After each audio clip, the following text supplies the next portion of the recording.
Welcome to math solver official YouTube channel. আমাদের এই math solver official YouTube চ্যানেলে তোমরা পেয়ে যাবে ক্লাস 8 to 12 অবধি ম্যাথামেটিক্সের বিভিন্ন ধরনের অঙ্কের সমাধান এবং বিভিন্ন বইয়ের সমাধান অ্যান্সার, বিভিন্ন ধরনের বইয়ের কোশ্চেন অ্যান্সারগুলো তোমরা এই চ্যানেলে পাবে।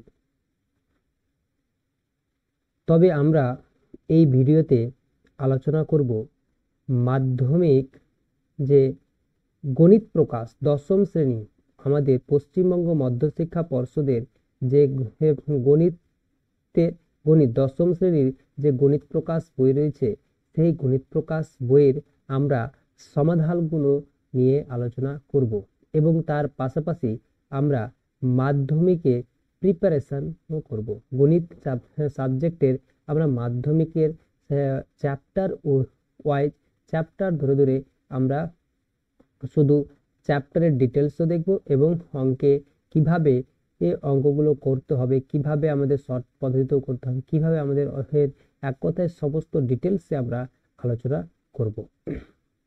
তবে আজকের আমাদের এই পার্টে রয়েছে একচল বিশিষ্ট দ্বিঘাত সমীকরণ প্রথম অধ্যায়। আজকে আমাদের প্রথম দিনের প্রথম অধ্যায় হচ্ছে একচল বিশিষ্ট দ্বিঘাত সমীকরণ। এই দ্বিঘাত সমীকরণে আমরা কি কি শিখব, প্রথমে আগে আমরা সেটা দেখে নিচ্ছি। এখানে আমরা শিখব দ্বিঘাত সমীকরণের একটা ধারণা শিখব, দ্বিঘাত সমীকরণ কি জিনিস, তারপরে একচল বিশিষ্ট দ্বিঘাত সমীকরণ ax square plus x plus b এর ধারণা শিখব। তারপরে আমরা শিখব 3 নম্বরে উৎপাদক বিশ্লেষণের সাহায্যে এই দ্বিঘাত সমীকরণের সমাধান শিখব। 4 নম্বরে শিখব যে পূর্ণ বর্গাকারে প্রকাশের সাহায্যে একচল বিশিষ্ট দ্বিঘাত সমীকরণের সমাধান শিখব। শ্রীধর আচার্যের সূত্রের সাহায্যে শ্রীধর আচার্যের সূত্রের ধারণা এর সাহায্যে দ্বিঘাত সমীকরণের সমাধান শিখব। তারপরে আমরা শিখব বীজদ্বয়ের প্রকৃতি সম্বন্ধে শিখব। দ্বিঘাত সমীকরণের যে দুটো বীজ থাকবে সেই বীজদ্বয়ের প্রকৃতি সম্বন্ধে শিখব। বীজদ্বয় যদি জানা থাকে তাহলে দ্বিঘাত সমীকরণ কিভাবে তৈরি করতে হয় সেটা শিখব। আর কি কি আমরা এখান থেকে শিখব, কি কি আমরা এখান থেকে শিখতে পারবো, যে আমাদের বাস্তব জীবনে একটা দ্বিঘাত সমীকরণ যে বাস্তব জীবনে কিভাবে প্রয়োগ করতে হয়, দ্বিঘাত সমীকরণ আমরা কেন পড়বো, এই জিনিসগুলো আমরা জানতে পারবো, যে বাস্তব জীবনে এর প্রয়োগগুলো কি রয়েছে, এইসব জিনিস সম্বন্ধে আমরা এই চ্যাপ্টারে আমরা জানতে পারবো। তাহলে দেরি না করে আমরা ভিডিওটা শুরু করব। তবে ভিডিওটা শুরু করার আগে বলবো, যারা এখনো আমাদের এই চ্যানেলটাকে, আমাদের ম্যাথ সলভার অফিসিয়াল ইউটিউব চ্যানেলটাকে সাবস্ক্রাইব করোনি, যারা এখনো ম্যাথ সলভার ইউটিউব চ্যানেলটাকে সাবস্ক্রাইব করোনি, তারা অবশ্যই যেন চ্যানেলটা সাবস্ক্রাইব করে এবং পাশে থাকা বেল আইকনটাকেও ক্লিক করে, যাতে তোমাদের এর নোটিফিকেশন যে ভিডিও আপলোড হওয়ার সঙ্গে সঙ্গে তোমাদের কাছে পৌঁছে যায়। তাই বলবো অবশ্যই চ্যানেলটাকে সাবস্ক্রাইব করবে। আর দেরি করে না করে আমরা ক্লাস আরম্ভ করছি। যে আমাদের রয়েছে কি একটা এই চ্যাপ্টারে রয়েছে আমাদের দ্বিঘাত সমীকরণ। আমাদের এই চ্যাপ্টারে রয়েছে কি দ্বিঘাত সমীকরণ। এই দ্বিঘাত সমীকরণটা কি, দ্বিঘাত সমীকরণ হচ্ছে একচল বিশিষ্ট দ্বিঘাত সমীকরণ। এর ইংরেজি টার্মটা হচ্ছে কোয়াড্রাটিক ইকুয়েশন উইথ ওয়ান ভেরিয়েবল। একচল মানে ওয়ান ভেরিয়েবল, দ্বিঘাত মানে কোয়াড্রাটিক, সমীকরণ মানে ইকুয়েশন, এর হচ্ছে ইংরেজি টার্ম। তাহলে কোয়াড্রাটিক ইকুয়েশন উইথ ওয়ান ভেরিয়েবল, এটা হলো দ্বিঘাত সমীকরণ। তাহলে সর্বপ্রথমে এই চ্যাপ্টারের শুরুতেই আমরা পড়বো যে দ্বিঘাত সমীকরণটা কি জিনিস। তাহলে প্রথমে আমরা শুরুতেই দেখব যে দ্বিঘাত সমীকরণ। তার আগে আমরা একটা জেনে নেবো যে চলরাশি, শর্টকাটে আমরা জেনে নেবো যে চলরাশিটা কি জিনিস। আমরা একটু সহজে আমরা এর আগে জানি, তবে একটু হালকা করে, বেশি দূর না, অতটা বড় আমরা ডিটেলসে যাচ্ছি না, শুধু একটু আমরা জেনে নেবো যে চলরাশিটা কি জিনিস। চলরাশিটা আমাদের কি জিনিস সেটা আমরা প্রথমে আগে জেনে নেবো। চলরাশিটা বলছে যে তোমাদের ক্লাসে হয়তো কিছু, তোমাদের ক্লাসে যে হয়তো 18 জন ছাত্র রয়েছে, এতজন ছাত্র। এবার তোমরা করলে কি, কিছু বলছে এই 18 জন ছাত্র রয়েছে তোমাদের ক্লাসে 18 জন ছাত্র রয়েছে। এবার বলছে প্রত্যেকে তোমরা কিছু একটা অনুষ্ঠান আছে বা কিছু একটা আছে তোমাদের, বা তোমরা পিকনিক হয়তো খাচ্ছ, প্রত্যেকে 100 করে টাকা তোমরা তুললে, প্রত্যেকে 100 করে টাকা পিকনিকের কারণে তুললে, তাহলে বলছে মোট কত টাকা তোমাদের উঠবে। তোমাদেরকে বলা হচ্ছে, জানা যাচ্ছে যে মোট কত টাকা তাহলে তোমাদের উঠবে। 18 গুণিত 100, প্রত্যেকে 100 করে দিচ্ছে, তার মানে 1800 টাকা উঠবে। তাহলে তোমাদের কাছে উঠবে কত টাকা? 1800 টাকা উঠবে তোমাদের কাছে। এবার বলছে তোমরা ক্লাসের 18 জন ছাত্র পিকনিক করছো 100 টাকা করে দিয়ে। এবার বলছে পাশের ক্লাসের থেকে কিছু ছাত্র এলো তোমাদের কাছে, পাশের ক্লাস থেকে কিছু ছাত্র এলো, পাশের ক্লাস থেকে বলছে কিছু ছাত্র তোমাদের কাছে এলো, পাশের ক্লাস থেকে বলছে আমরাও খাবো পিকনিক। তাহলে বলছে তোরা খাবি তো তোরাও 100 টাকা করে দে, তোরাও 100 টাকা করে দে। এবার বলছে 100 টাকা করে, 100 টাকা করে দিল, আর বলছে আমাকে যে এই 100 টাকা করে দিচ্ছে। এবার আমাকে বলছে যে তাহলে এখন মোট কত টাকা উঠলো। তোমাকে বলছে এখন মোট তাহলে কত, তোমাকে জিজ্ঞেস করলো, একজন জিজ্ঞেস করছে তাহলে এখন কত টাকা উঠলো। বলছে এখন ক টাকা উঠবে, ক টাকা উঠবে, তোমার মাথা তো কনফিউশন হয়ে গেল, ক টাকা উঠবে। বলছে ছাত্র সংখ্যা কি জানা আছে? বলছে কি আমাদের ক্লাসে তো 18 জন এলো, এবার ওইখান থেকে কিছু ছাত্র এলো, তোমাকে একজন তোমাকে বলে কিছু ছাত্র এসেছে, কতজন ছাত্র এসেছে এটা তো তোমার জানা নেই। তাহলে কিছু ছাত্র এলো, এই কিছু ছাত্রর জায়গাতে আমি ধরে নিচ্ছি যে এই কিছু ছাত্রর জায়গাতে, এই কিছু ছাত্রর জায়গাতে আমি ধরে নিচ্ছি যে এক্স জন ছাত্র এলো, পাশের ক্লাস থেকে একজন ছাত্র এলো। তাহলে এই কিছু ছাত্র জায়গাতে একজন ছাত্র এসছে, তাহলে একজন ছাত্রের কাছ থেকে মোট ক টাকা পাবো? 100 গুণিত এক্স টাকা, মানে 100 টাকা পাবো। এবং আগে ছিল ক টাকা? আমার 1800 টাকা ছিল, তাহলে 1800 প্লাস 100 টাকা, তাহলে 1800 প্লাস 100 যে এত টাকা, তাহলে এখন মোট এত টাকা উঠবে, এখন মোট তাহলে এত টাকা উঠবে। তাহলে এই যে কিছু ছাত্র ছিল, এই এক্সটাকে যে আমরা ধরলাম, এটা এক্সটার মানটা কি? অজানা। যে জিনিসটা অজানা থাকবে, যার মান আমরা জানবো না, যে জিনিসটা অজানা থাকবে, এটা তো পরিবর্তনশীল হবে। এই পরিবর্তনশীলটাই হচ্ছে কি চল রাশি। এই পরিবর্তনশীল অজানা জিনিসটাই চল রাশি। এই যে অজানা জিনিসটা, অজানা অথবা এই যে অজানা অথবা পরিবর্তনশীল, এই পরিবর্তনশীল, এই পরিবর্তনশীলটাকে আমরা বলবো চল রাশি। তাহলে এটাই হচ্ছে অজানা পরিবর্তনশীল জিনিসটাকে আমরা কি বলবো? চল রাশি বলবো। এই অজানা পরিবর্তনশীল জিনিসটাকে বলবো কি? চল রাশি। এবার কথা হচ্ছে তাহলে এই জিনিসটা হচ্ছে চলরাশি, তাহলে চলরাশি জিনিসটা কি ক্লিয়ার হলো? তাহলে এটাই হলো আমাদের চলরাশি। এবার আমরা চলরাশি দেখার পরে এবার আমরা একটা জিনিস আর দেখব, সেটা হচ্ছে যে সমীকরণ। একটা জিনিস আর দেখব, সেটা হচ্ছে সমীকরণ। যে সমীকরণ জিনিসটা কি জিনিস, সমীকরণটা কি জিনিস, বলছে সমীকরণটা কি জিনিস, এই জিনিসটা আমরা শিখবো যে সমীকরণটা কি জিনিস।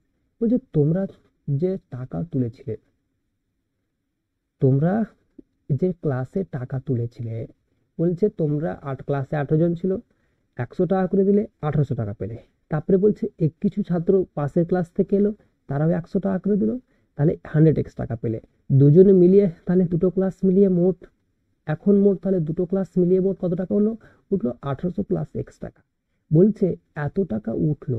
এবার বলেছে না, তোমাদের ক্লাসে এবার একজন বলেছে যে তারপরে যে তোমরা হয়তো অজানা কেউ ছিল, এবার যে টাকাটা নিয়েছে, যে টাকাটা নিয়েছে, যে টাকাটা মোট তুলেছে, সে এসে বলছে যে টাকাটা মোট তুলেছে, যার কাছে কেসিয়ার যে আছে, কেসিয়ারের কাছে, এটা তোমরা আলোচনা করছো। এবার যে কেসিয়ার রয়েছে, সে কেসিয়ার বলছে যে আমার কাছে, আমার যে কেসিয়ার এসছে, সে সে বলছে, সে এসে বলছে যে আমার কাছে 1900 টাকা রয়েছে। সে বলছে আমার কাছে এখন 1900 টাকা রয়েছে। সে এসে বলল যে আমার কাছে ক টাকা রয়েছে? 1900 টাকা। তাহলে তুমি যে 1900 টাকাটা পেলে, যে 1900 টাকা কেসিয়ারের কাছে ছিল 1900 টাকা, আর তোমরা হয়তো তোমরা বন্ধুদের মধ্যে আলোচনা করছিলে যে আমরা কত টাকা তাহলে উঠলো, যে কেসিয়ারের কাছে কত টাকা আছে। তোমাদের পিকনিকের যে কেসিয়ার রয়েছে সেই কেসিয়ারের কাছে ক টাকা আছে তোমরা এটা আলোচনা করছো, তোমরা আর জানো না কত টাকা রয়েছে। তাহলে কতজন স্টুডেন্ট তাহলে বাইরে থেকে এসে সেই সংখ্যাটা নির্ণয় করার জন্য তোমরা করছো কি, যে আমাদের কাছে যে 1800 টাকা আমাদের ক্লাসে উঠেছিল, বাইরে থেকে কজন এসেছিল সেটা নির্ণয় করতে গেলে তোমরা করলে কি, যতজন এসেছিল তাদের কাছ থেকে 100 টাকা করে নিলে এবং কজন এসেছিল সেটা এক্স টাকা করলে। কেসিয়ারকে জিজ্ঞেস করলে কেসিয়ার বলছে 1900 টাকা এসছে, 1900 টাকা উঠেছে। তাহলে সেখান থেকে তোমরা করলে কি, এই দুটাকে করলে কি ব্যালেন্স করে দিলে, মানে সমান করে দিলে। তাহলে 1800 প্লাস এক্স, এই যে এটা একটা কি, এটা একটা কি, এটা হচ্ছে আমাদের একটা সংখ্যামালা, এটা একটা সংখ্যামালা, এটা একটা সংখ্যামালা, আর এটা একটা সংখ্যা। বলছে দুটো একটা গাণিতিক সম্পর্ক। এই যে গাণিতিক সম্পর্ক, যা দুটি একটা সমান চিহ্ন দেওয়া বোঝানো হয়েছে। গাণিতিক যে সম্পর্ক দুটি কি বলেছে, সমানতা বজায় রাখছে, একটা সাম্যতা বজায় রেখেছে। বলেছে দুপক্ষ, বাম পক্ষ ডান পক্ষ কি বলেছে, সমান। এই বাম পক্ষ ডান পক্ষ কি হচ্ছে আমার, সমান হয়ে যাচ্ছে। তাহলে বাম পক্ষ ডান পক্ষ যখন আমার কি যাচ্ছে, সমান হয়ে যাচ্ছে, তাহলে এই এই জিনিসটাই তাহলে কি হচ্ছে, এটাই হচ্ছে আমার সমীকরণ। এই এই সমীকরণ থেকে একটা কোনো কিছু কি অজানা মান আমরা বের করতে পারবো। এক কথায় সমীকরণ থেকে কি বার করতে পারবো, সমীকরণ থেকে আমরা একটা অজানা মান বার করতে পারবো। সমীকরণ থেকে একটা অজানা মান বার করতে পারবো। সমীকরণ থেকে একটা অজানা মান বের করতে পারবো। তাহলে এখান থেকে কি বার করতে পারলাম, এখান থেকে আমরা বার করতে পারবো কার মানটা, এখান থেকে আমরা বার করতে পারবো আমাদের যে পাশের ক্লাস থেকে ছাত্রটা এসেছিল তার মান বার করতে পারবো। 100x সমান বলতে পারবো কি 1900 মাইনাস 1800। তাহলে 100x সমান বলতে পারছি কি 100, মানে 100x প্লাস কত, তাহলে 100x প্লাস আমরা পেয়ে যাচ্ছি কত, 100। তার মানে পাশের ক্লাস থেকে এসেছিল কত, একজন। পাশের ক্লাস থেকে এসেছিল কত, একজন, তাহলে এসেছিল 1900 টাকা। তাহলে বলছে পাশের ক্লাস থেকে তাহলে কজন এসছে, পাশের ক্লাস থেকে একজন এসছে। তাহলে এই যে একজন সংখ্যাটা বার করতে পারলাম, পাশের ক্লাস থেকে আমরা একজন, তাহলে এই যে এক্স এর মান, একটা কি অজানা জিনিসটা জানতে পেরে গেলাম। তাহলে অজানা মান যেখান থেকে যেখান থেকে বার করতে পারবো, অজানা মান বার করতে পারবো, তাহলে সমীকরণ থেকে কি বার করতে সবসময় অজানা মান বার করতে পারবো। তাহলে এটা হয়ে গেল আবার কি সমীকরণ। আর একটা জিনিস তাহলে সমীকরণটা কি জিনিস বুঝতে পারবে, যে দুটি যদি আমাদের গাণিতিক সম্পর্ক থাকে, সমীকরণটা কি জিনিস, এক কথায় হচ্ছে যদি আমাদের সমীকরণ হচ্ছে একটা গাণিতিক ভাষা যা দুটি অংশের মধ্যে সমানতা প্রমাণ করে। সমীকরণটা কি হচ্ছে, সমীকরণ এক কথা, সমীকরণ একটা গাণিতিক ভাষা, দুটি অংশের মধ্যে সমানতা প্রদান করে এবং যা থেকে আমরা কি বার করতে, অজানা মান বার করতে পারি, এটা হচ্ছে সমীকরণ। এবার একটা জিনিস আর একটা মনে রাখবে, যে সমীকরণের সঙ্গে একটা জিনিস আর আমরা চ্যাপ্টার শুরু করার আগে জানবো, সেটা হচ্ছে অভেদ। অভেদ, অভেদ, অভেদটা কি জিনিস, হচ্ছে অভেদ হচ্ছে এমন একটা গাণিতিক সম্পর্ক যা সবসময় সত্য হবে। অভেদ হচ্ছে একটা গাণিতিক সম্পর্ক, একটা এমন গাণিতিক সম্পর্ক, এটাও একটা গাণিতিক সম্পর্ক, এটাও একটা গাণিতিক সম্পর্ক, এমন একটা গাণিতিক এমন একটা গাণিতিক সম্পর্ক এমন একটা গাণিতিক সম্পর্ক যা সবসময় সত্য, যা সবসময় কি, যা সবসময় সত্য, যা সবসময় সত্য হয়। এটাই হচ্ছে একটা অভেদ। যেরকম বলছে যে a প্লাস জিরো, একটা উদাহরণ আমরা দেখছি, অভেদের একটা উদাহরণ, a প্লাস জিরো সমান বলছে a, বলছে এটা কি সবসময় সত্য, তো যে বাঁ দিকে আর ডান দিক সবসময় সত্য, এখান থেকে কোনো আমরা মান বার করতে পারবো, অজানা মান কি বার করতে পারছি, অজানা মান বার করতে পারছি না। তাহলে এটা একটা কি গাণিতিক সত্য। বলছে এর সাথে গুণ করছি 1, এটা তাহলে এটাও একটা কি গাণিতিক সত্য, গাণিতিক সত্য। এটা এটা তো একটা গাণিতিক সত্য, সবসময় সত্য। বলছে a প্লাস এক্স তার whole square, a plus X তার whole square, a square plus 2ax 2ax plus X square, 2ax plus X square. এটাও কি, এটা কি, এটাও একটা অভেদ। এটাও কি সমীকরণ? না, এটা হচ্ছে একটা অভেদ। তাহলে সমীকরণ আর অভেদ আমরা চিনব কিছু। তাহলে যত আমাদের এক কথায় যত কি সূত্র থাকবে, বীজগাণিতিক যে সূত্র, এক কথায় বীজগাণিতিক সূত্র যত রয়েছে সেগুলোকে আমরা কি বলবো? অভেদ। কারণ দেখো, তুমি যদি এখানে বাম পক্ষ দেখো আর এখানে ডান পক্ষ দেখো, বাম পক্ষে a এর মান x এর জায়গাতে কোনো একটা মান যদি বসাও, x এর জায়গাতে দেখো তুমি বাম পক্ষ ডান পক্ষ সবসময় কি হবে? সত্য হবে। কারণ a plus B whole square, বাম পক্ষ a plus B whole square. তাহলে এটাও যে a square plus 2ab plus B square বলছে, পেয়েছি। তাহলে এই যে এটা একটা সূত্র। তাহলে এক কথা বীজগাণিতিক যত সূত্র, এক কথা যদি তুমি দেখতে চাও কোনটা অভেদ কোনটাই, বীজগাণিতিক সূত্র আকারে যেগুলো রয়েছে যেগুলো সবসময় সত্য, এ প্লাস বি তার হোল স্কোয়ার, এটাও তো সত্য, চিরন্তন সত্য, এটা সবসময় এরা সত্য। তাহলে বলছে কি, এটাও একটা কি? অভেদ। যদি আমাদের বলে এ প্লাস এক্স তার হোল কিউব, তবুও যে থাকবে A cube plus 3a square B plus 3ab square plus B cube, এটাও একটা কিছু সবসময় সত্য। তাহলে এটাও কি হবে? একটা অভেদ হবে। এটাও আমার কি হবে? এটাও একটা কি? অভেদ পাবো। এই জিনিসটাও একটা অভেদ পেয়ে যাবো। তাহলে কোনটা সমীকরণ কোনটা সমীকরণ নয়, সেটা যদি আমরা দেখতে চাই যে এটা সমীকরণ না এটা সমীকরণ নয়, সেই জিনিসটা যদি আমরা দেখতে চাই তাহলে কি পাবো? যদি আমরা দেখি কিছু এক্সাম্পল দেখি যে কিছু সমীকরণ আর অভেদের মধ্যে দেখি এটা সমীকরণ না এটা অভেদ, এই জিনিসটা যদি দেখি, বলছে এ এক্স প্লাস বি সমান 0, এটা সমীকরণ না অভেদ? এটা হচ্ছে আমার সমীকরণ, মনে রাখবে, এটা হচ্ছে আমার সমীকরণ। বলছে যে এ এক্স প্লাস বি সমান এ এক্স প্লাস ডি, এ এক্স প্লাস ডি, এটা সমীকরণ না সমীকরণ নয়? এটা কিন্তু সমীকরণ নয়, এটাকে কিন্তু সমীকরণ নয়, এটা কিন্তু সমীকরণ নয়, এটা কিন্তু সমীকরণ নয়, এটা কিন্তু সমীকরণ বলবো না, এটা অভেদ, এটা অভেদও বলবো না। কারণ বাম পক্ষের সাথে ডান পক্ষ সমান, চিরন্তন সবসময় সত্য নাও হতে পারে। বি আর ডি যদি সমান হয় তবে সত্য হবে, না হলে সবসময় সত্য কিন্তু নয়।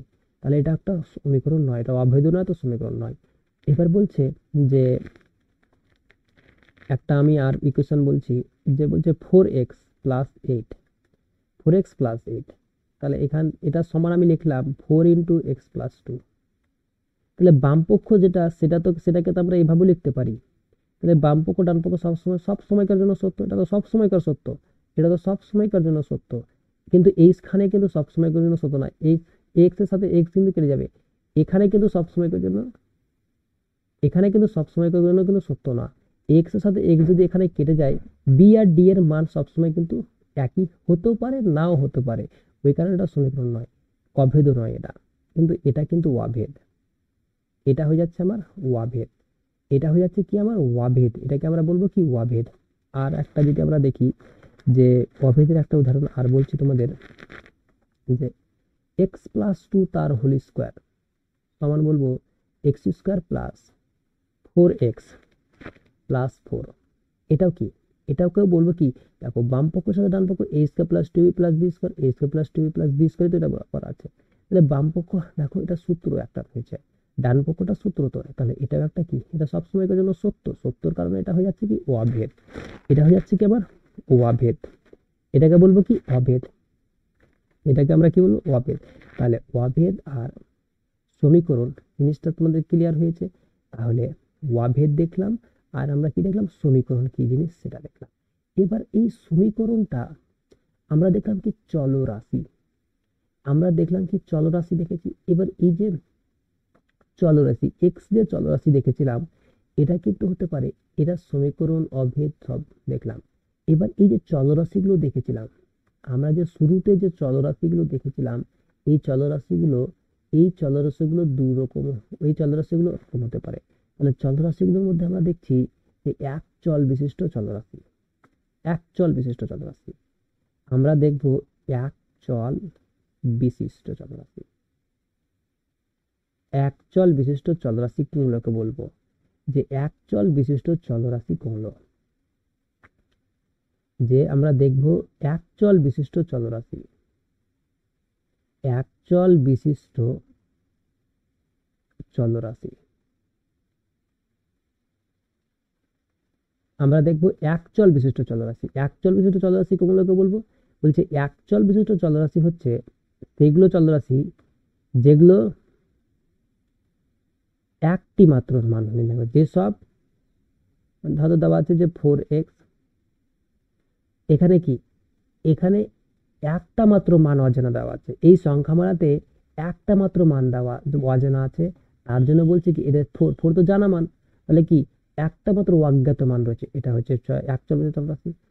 দেওয়া আছে 4x², এটাও কি একটি x এর মান কি, এখানে x এর মান তো কি এখানে কি x একটা বললাম, তাহলে x y আকারে যেগুলো থাকবে সেগুলো তো আমরা চলরাশি বলি, কিন্তু একটা মান যদি আমাদের থাকে x² বলেছে 4x², তাহলে এটাও একটা কি x এর কি আছে, x এর x দুবার গুণ করা রয়েছে, কবার গুণ রয়েছে, দুবার গুণ রয়েছে, তাহলে এটাও একটা কি চলরাশি। x ও এখানে কি আছে চলরাশি, একটা মান কি আছে তাহলে আমার জানা আছে, তাহলে 4x², এটাও একটা কি x হচ্ছে এখানে কি চলরাশি, তাহলে একচল বিশিষ্ট চলরাশি এলাকা বলবো, একচল বিশিষ্ট চলরাশি। এবার যদি আমাকে এরকম দিয়ে দেয় যে 4xy, তাহলে এখানে কি x আর y দুটা অজানা মান রয়েছে, x আর y দুটো অজানা মান রয়েছে এই সংখ্যামালায়, x আর y দুটো অজানা মান রয়েছে, তাহলে এটা হলো দ্বিচল বিশিষ্ট। তাহলে এটাকে আমরা কি বলবো, দ্বিচল বিশিষ্ট চলরাশি। এখানে দ্বিচল রয়েছে, চলরাশি কটা রয়েছে, দ্বিচল বিশিষ্ট সংখ্যামালা, দ্বিচল বিশিষ্ট। তাহলে এখানে চলরাশি কি রয়েছে, একচল বিশিষ্ট সংখ্যামালাটা, একচল বিশিষ্টটা, এই সংখ্যামালাকে কি বলবো, একচল বিশিষ্ট। এটা হচ্ছে দ্বিচল বিশিষ্ট, এটা হচ্ছে কি বলবো আমরা, দ্বিচল বিশিষ্ট বলবো। দ্বিচল বিশিষ্ট দুটা চলরাশি রয়েছে, এটা হয়ে গেল, তাহলে এটা কি বলবো আমরা, দ্বিচল বিশিষ্ট। তাহলে একচল বিশিষ্ট আর দ্বিচল বিশিষ্ট কি জিনিস বুঝতে পারলাম। যদি এরকম থাকে x + y + z, এটা একটা সংখ্যামালা বলেছে, তাহলে এই সংখ্যামালাটা কি, এটা হয়ে গেল ত্রিচল বিশিষ্ট, ত্রিচল বিশিষ্ট, ত্রিচল বিশিষ্ট, এটাকে আমরা বলবো ত্রিচল বিশিষ্ট। তিনটি চল রয়েছে, তাহলে ত্রিচল হয়ে গেল, এটা তিনটি চল বিশিষ্ট চলরাশি ত্রিচল। দ্বিচল, তাহলে এটা হলো কি একচল বিশিষ্ট, দ্বিচল বিশিষ্ট, তিনটি চল বিশিষ্ট সংখ্যামালা। তাহলে একটা এই যে সংখ্যামালা, এই যে সংখ্যামালা একটা কি পেলাম, এটা একচল বিশিষ্ট সংখ্যামালা, এটা হলো দ্বিচল বিশিষ্ট সংখ্যামালা, এটা হলো তিনটা চল বিশিষ্ট সংখ্যামালা। তাহলে চল বিশিষ্ট সংখ্যামালাগুলো ক্লিয়ার হয়ে গেল। তাহলে কি একচল বিশিষ্ট সংখ্যামালা গুলো, তাহলে যেখানে চলরাশি একটা থাকবে সেটা একচল বিশিষ্ট সংখ্যামালা। এবার আমরা চলে যাব আসল যে সংজ্ঞা, এই দ্বিঘাত সমীকরণের আসল সংজ্ঞা দেখব। তাহলে দ্বিঘাত, এবার আর একটা জিনিস এখান থেকে জানতে হবে, সেটা হচ্ছে দ্বিঘাতটা কি জিনিস, দ্বিঘাতটা কি জিনিস সেটা আমরা একটু জেনে নেবো, যে দ্বিঘাতটা কি বলতে চাইছে। দ্বিঘাত শুরু এখনো হয়নি চ্যাপ্টার, দ্বিঘাতটা কি জিনিস সেটা আমরা দেখব, যে দ্বিঘাতটা কি জিনিস। দ্বিঘাত বলতে চাইছে যে দ্বিঘাতটা হচ্ছে এমন একটা জিনিস, দ্বিঘাত বলে চলরাশি রয়েছে, একটা চলরাশি কবার গুণ রয়েছে সেই জিনিসটা আমরা দেখব। যে দ্বিঘাত জিনিসটা বুঝে রাখে, বলছে একটা চলরাশি বলছে এক কবার গুণ রয়েছে, দুবার গুণ রয়েছে, তাহলে এখানে একে আমরা 2 রাখলাম, তাহলে এর ঘাত পেলাম কত রাখলাম, 2 রাখলাম, তাহলে এর ঘাত যেহেতু ঘাত লিখলাম কত 2, তাহলে দুবার গুণ রয়েছে, তার জন্য একে বললাম কি দ্বিঘাত। কবার গুণ রয়েছে, দুবার গুণ রয়েছে, সেটা হয়ে গেল কি দ্বিঘাত। এবার যদি বলে যে x কে আমি 3 বার গুণ করলাম, 3 বার গুণ করলাম, তাহলে একে আমরা x³ বলবো, 3 বার গুণ রয়েছে ওই জন্য x³। তাহলে এর এই চলরাশির ঘাত কত রয়েছে, এই চলরাশির ঘাত রয়েছে 3, তাহলে এটা হয়ে গেল ত্রিঘাত, এটা হয়ে গেল ত্রিঘাত। তাহলে দ্বিঘাত ত্রিঘাতটা বুঝতে পারলে। যদি চতুর্থ থাকে 4 বার যদি গুণ থাকে, এক চলরাশি একটা চলরাশিকে যদি 4 বার গুণ করি, একই চলরাশিকে যদি 4 বার গুণ করি, তবে সেটা হয়ে গেল চতুর্থ ঘাত, চতুর্থ ঘাত বলবো, চতুর্থ ঘাত বলবো। তাহলে এরকম ভাবে চলতে থাকবে। তাহলে ঘাত জিনিসটা কি বুঝতে পারলে তো। তাহলে সংজ্ঞায় আমরা চলে যাচ্ছি, তাহলে যে একচল বিশিষ্ট চলরাশিটা কাকে, একচল বিশিষ্ট দ্বিঘাত সমীকরণটা কি জিনিস। তাহলে সমীকরণটা দেখলে আমরা বুঝলাম, চলরাশিটা বুঝলাম। এবার আমরা চ্যাপ্টার যেটা রয়েছে একচল বিশিষ্ট দ্বিঘাত সমীকরণটা কি জিনিস সেটা আমরা দেখবো। যে সমীকরণকে, তাহলে সমীকরণ জিনিসটা দেখেছি অজানা মান থাকবে, যেখানে জানতে পারবো সেটাই হবে সমীকরণ। যেখানে কি সমানের ডান দিকে, সমীকরণের কিন্তু দুই ডান দিক, একটা সমান চিহ্নের বাঁ দিকে ডান দিকে দুই দিকে সংখ্যামালাও থাকতে পারে, x + b, অথবা দেওয়া আছে যে cx + d, দুই জায়গাতে দুটো সংখ্যামালা থাকতে পারে এবং মাঝখানে সমান থাকতে পারে। অথবা এক্স প্লাস বি একদিকে সংখ্যামালা আর ডান দিকে 0, এটাও হতে পারে। তাহলে দুটোই কিন্তু সমীকরণ, এটা মনে রাখবে, দুটাই কিন্তু হচ্ছে সমীকরণ, দুটাই কিন্তু সমীকরণ। তাহলে ওটা বলছি। তাহলে কি বলছে, তাহলে সংজ্ঞাটা দেখো, যে সমীকরণকে এ x square plus B x plus C আকারে লেখা যায়। তাহলে যে সমীকরণ, একটা সমীকরণ দেখলাম, তাহলে বলছে যেখান থেকে আমরা কি একটা কোন একটা চলরাশির মান পাবো, কোন একটা অজানা চলরাশির মান নির্ণয় করতে পারবো, সেটাই হবে কি তাহলে সমীকরণ। সমীকরণ মানে হচ্ছে তো অজানা চলরাশির মান নির্ণয় করতে পারবো। বলছে যে সমীকরণকে এ x square plus B x plus C সমান 0 আকারে লেখা যায়, যেখানে এ বি সি বাস্তব সংখ্যা এবং এ নট ইকুয়াল টু 0, এবিসি বাস্তব সংখ্যা, এ নট ইকুয়াল টু 0, তাকে একচল বিশিষ্ট দ্বিঘাত সমীকরণ বলা হয়। তাহলে একচল বিশিষ্ট দ্বিঘাত সমীকরণ কাকে বলবো, যে সমীকরণকে আমরা a x square plus B x plus C সমান 0 এই ফর্মে লিখতে পারবো, তাকেই আমরা বলবো একচল বিশিষ্ট দ্বিঘাত সমীকরণ। তাকে আমরা কি বলবো, একচল বিশিষ্ট দ্বিঘাত সমীকরণ, তাকে বলবো একচল বিশিষ্ট দ্বিঘাত সমীকরণ। তাহলে যে সমীকরণকে আমরা কি বললাম, যে সমীকরণকে বললাম যে X square plus B x plus C সমান 0 এই আকারে লিখতে পারো, তাকে একচল বিশিষ্ট দ্বিঘাত সমীকরণ আমরা বলবো। তাহলে আমরা দেখলাম যে দ্বিঘাত সমীকরণটা কি জিনিস। দ্বিঘাত সমীকরণটা হচ্ছে যাকে আমরা a x square plus B x plus C ফর্মে লিখতে পারবো। যে সমীকরণকে এ x square plus B x plus c form, c equal to 0 এই ফর্মে লিখতে পারবো, এই আকারে লিখতে পারবো, যেখান দিয়ে তাহলে কি এটাকে বলবো দ্বিঘাত সমীকরণ, যেখানে এর মানটা কি হচ্ছে নট ইকুয়াল টু 0 হবে, এর মানটা নট ইকুয়াল টু 0 হতে হবে, মানে এক্স স্কোয়ারের সহগটা, এক্স স্কোয়ারের সহগ কি হতে হবে নট ইকুয়াল টু 0। আর এবিসি সবসময় কি হবে, বাস্তব সংখ্যা, এটা মনে রাখবে, এবিসি বাস্তব সংখ্যা হবে, এবিসি বাস্তব সংখ্যা। তাহলে তোমাকে কোশ্চেন জিজ্ঞাসা করতে পারে কি, এখান থেকে এই লাইনটা থেকে কোশ্চেন একটা আসতে হতে পারে, যেরকম একটা কোশ্চেন হয়তো দিয়ে দিল যে a x square plus B x plus C সমান 0, এক্স প্লাস বি এক্স সমান সি, সি সমান 0, সি সমান 0, ব্র্যাকেট বলে দিল এর কোন মানের জন্য, এখানে বলে দিবে যে এ এর কোন মানের জন্য, এ এর কোন মানের জন্য এটি একটি দ্বিঘাত সমীকরণ, এটি একটি দ্বিঘাত সমীকরণ, দ্বিঘাত সমীকরণ, এটি একটি দ্বিঘাত সমীকরণ। এ নম্বর অপশন এ সমান 0 জন্য, বি নম্বর অপশন সি সমান 0 জন্য, যে বি নম্বর অপশন এ not equal to 0, C number option এ সমান 2, ডি নম্বর অপশন কোনোটি নয়, কোনোটি নয়। এটা একটা কোশ্চেন তোমাকে জিজ্ঞেস করলো, তাহলে তোমাকে কি হবে, তাহলে এর কোন মানের জন্য এটা দ্বিঘাত সমীকরণ হবে, x square plus B x plus c, a not equal to 0, question বলে x square plus B x plus C সমান 0, এ নট ইকুয়াল টু 0, যেখানে এবিসি বাস্তব সংখ্যা, অপশন কোনটা হবে, বি নাম্বার অপশনটা হবে। এরকম কোশ্চেন তোমাকে এই সংজ্ঞা থেকে জিজ্ঞেস করতে পারে, তার জন্য বলবো সংজ্ঞাটাও ভালো করে লক্ষ্য রাখবে। এখান থেকেও কিন্তু মাধ্যমিকে অনেক কোশ্চেন এই সংজ্ঞা থেকেও জিজ্ঞেস করে যে এটা একটা, তাহলে a x plus B x plus c এর কোন মানের জন্য এটা একটা দ্বিঘাত সমীকরণ, এ নট ইকুয়াল টু 0 জন্য। এই কোশ্চেনটাও মাধ্যমিকে কিন্তু এসছে একবার, ওই কারণে আমি বলে দিলাম যে এখান থেকে এইভাবে তোমাদের জিজ্ঞেস করতে পারে। এবার আমরা এই দ্বিঘাত সমীকরণ কেন পড়ব, এটা একটা কোশ্চেন। এখানে একটা কোশ্চেন হচ্ছে যে দ্বিঘাত সমীকরণ কেন পড়বো, এই চ্যাপ্টারটা আমরা একচল বিশিষ্ট দ্বিঘাত সমীকরণ কেন পড়বো। একচল বিশিষ্ট কোশ্চেন হচ্ছে আমার কেন পড়বো, যে একচল বিশিষ্ট দ্বিঘাত সমীকরণ,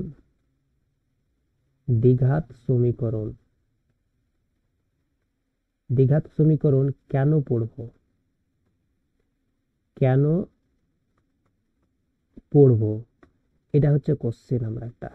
যে একচল বিশিষ্ট দ্বিঘাত সমীকরণ সংজ্ঞা তো পড়লাম, তাহলে একচল বিশিষ্ট দ্বিঘাত সমীকরণ কেন পড়বো, কি কারণে, কিভাবে, এর যে কাজ কি বা কোথায় প্রয়োগ করা হবে, এটাও একটা জানার বিষয় হচ্ছে যে একচল বিশিষ্ট দ্বিঘাত সমীকরণ কেন পড়বো, কাজে কোথায় আমাদের লাগে, কাজে কোথায় লাগে সেই ধারণাটা পাওয়ার জন্য তোমাদের বইয়ের আমি একটা উদাহরণ পড়ছি।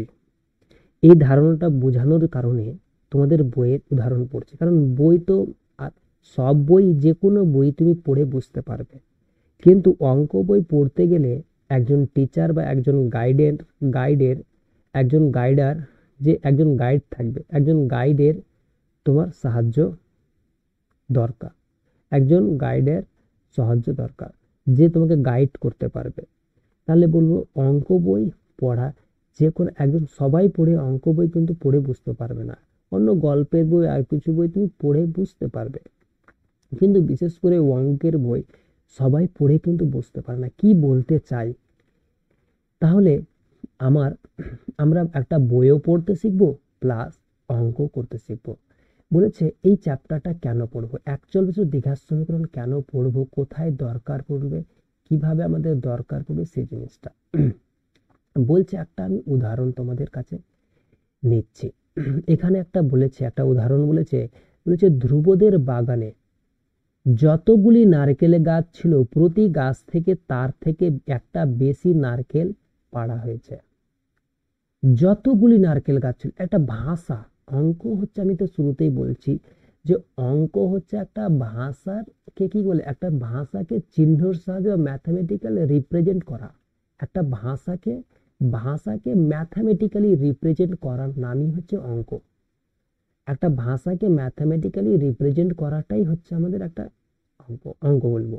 ম্যাথামেটিক্যালি রিপ্রেজেন্ট যেটাকে করছি, ভাষাকে ম্যাথামেটিক্যালি রিপ্রেজেন্ট করছি আমরা, এটাই হচ্ছে অঙ্ক, আর কিছু না। ম্যাথামেটিক্যালি রিপ্রেজেন্ট করা, এটাই হচ্ছে অঙ্ক। বলছে যে আমাকে এখানে বললো যে ধ্রুবদের বাগানে, বলছে যে ধ্রুবদের বাগানে যতগুলি নারকেল গাছ ছিল, কটা নারকেল গাছ ছিল জানি না, যতগুলি নারকেল গাছ ছিল প্রতি গাছে তার থেকে একটা বেশি নারকেল পাড়া হয়েছে, তার থেকে একটা বেশি নারকেল পাড়া হয়েছে। যে ধ্রুবদের বাগান থেকে মোট 132টা নারকেল পাড়া হলো, 132টা নারকেল পাড়া হলো, কিন্তু ওদের বাগানে কতগুলি নারকেল গাছ ছিল কিভাবে পাবো। তোমাকে বলে দিয়েছে যে ওই বাগানে নারকেল গাছ ছিল। তার আগে আমি এটা একটু মুছে দিচ্ছি, যে এইটুকু মুছে দিচ্ছি, তবে তোমাদের বুঝতে সুবিধা হবে।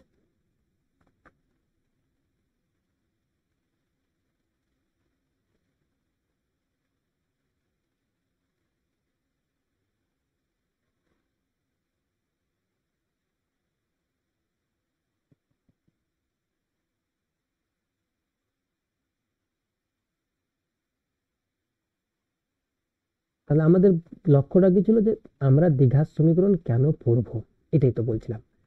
তো আমরা এই উদাহরণের প্রথমে আমরা এই উদাহরণটাতে এলাম।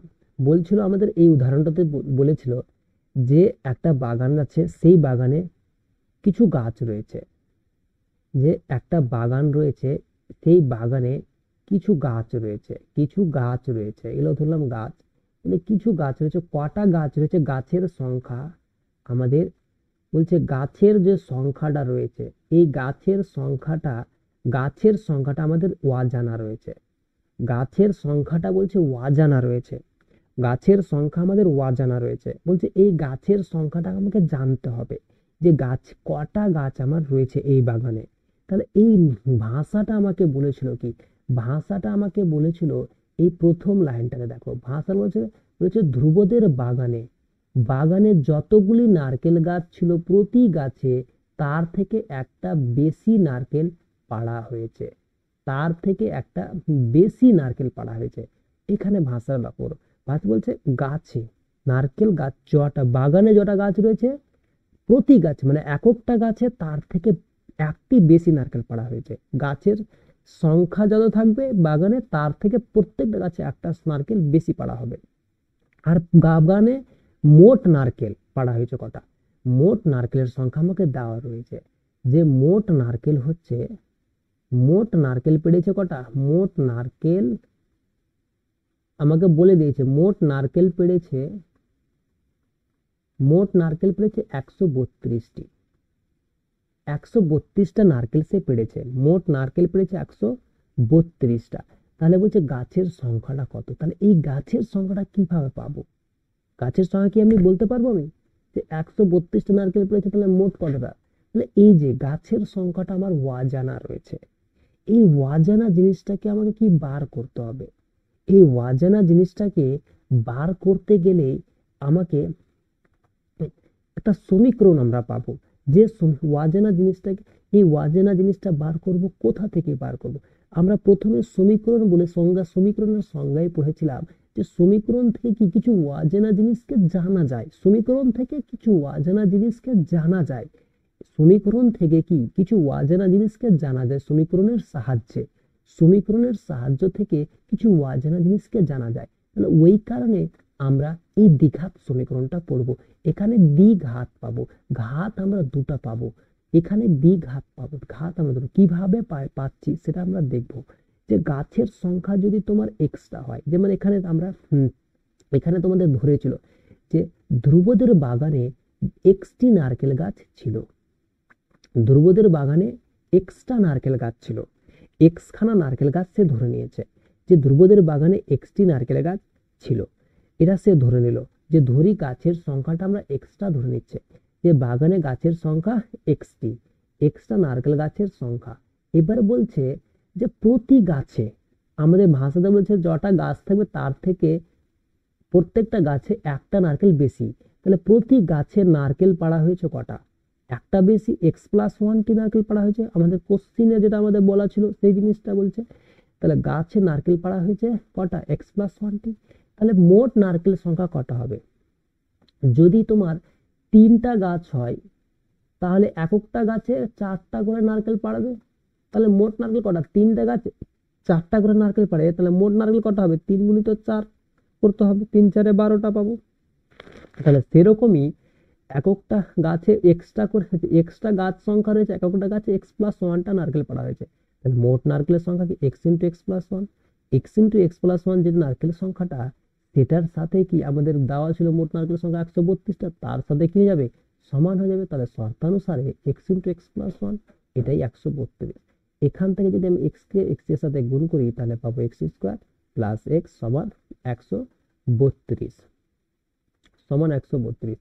তাহলে এই 132টাকে যদি সমানের ডান দিকে নিয়ে যায়, সমানের বাম দিকে নিয়ে যায়, তাহলে একটা সমীকরণ পাচ্ছি যে x² + x - 132, x² + x - 132 সমান 0। এটা একটা দেখতে আবার কিরকম লাগছে? এরকম ফর্মে না, x² + bx + c সমান 0। এর মান যেখানে কত রয়েছে? 1 রয়েছে, এখানে a সমান 1 রয়েছে এই 1 নম্বর সমীকরণে, b সমান কত রয়েছে? 1 রয়েছে, আর c সমান কত রয়েছে? -132 রয়েছে। c এর জায়গাতে কি -132 রয়েছে। দেখতে এরকম লাগছে না? তাহলে দেখতে এরকম লাগলেই এটা হয়ে গেল কি? দ্বিঘাত সমীকরণ। মানে এই যে দ্বিঘাত সমীকরণ আকারে পেলাম, এখান থেকে আমরা এটা একটা দ্বিঘাত সমীকরণ পেলাম। তাহলে তাহলে এই ধরনের অঙ্কর ক্ষেত্রে, এই ধরনের আমাদের বাস্তবে যে সমস্যা পেলাম, যে একটা বাগানে যতগুলি, একটা ভাষা তোমাকে দিয়ে দিল, একটা বাগানে যতগুলি নারকেল থাকবে প্রত্যেকটা গাছে তার থেকে একটা বেশি নারকেল পাড়া হয়েছে। তাহলে তোমাকে যদি মোট নারকেলের সংখ্যা পাড়া হয়েছে এতটি বলে দেওয়া হয়, তাহলে তখন তখন আমরা সেই প্রত্যেক বাগানের নারকেল গাছের সংখ্যা নির্ণয় করতে যদি যাই, তখন আমাদের এই এই ধরনের কি দ্বিঘাত সমীকরণের সাহায্য নিয়ে আমরা সেই সমাধানটা করতে পারবো, গাছের সংখ্যাটা নির্ণয় করতে পারলাম। গাছের সংখ্যা, তাহলে এই ক্ষেত্রে এই ধরনের বাস্তব জীবনের ক্ষেত্রে আমরা এই দ্বিঘাত সমীকরণ চ্যাপ্টারটা ব্যবহার করতে পারবো। দ্বিঘাত সমীকরণ ব্যবহার করে সমাধানটা করতে পারবো। এই দ্বিঘাত সমীকরণের সমাধানটা নেক্সট আমরা পরবর্তী চ্যাপ্টার আছে, সেই চ্যাপ্টারে এক্স এর মানটা নির্ণয় করতে শিখবো। প্রথমেই আমরা শুরুতেই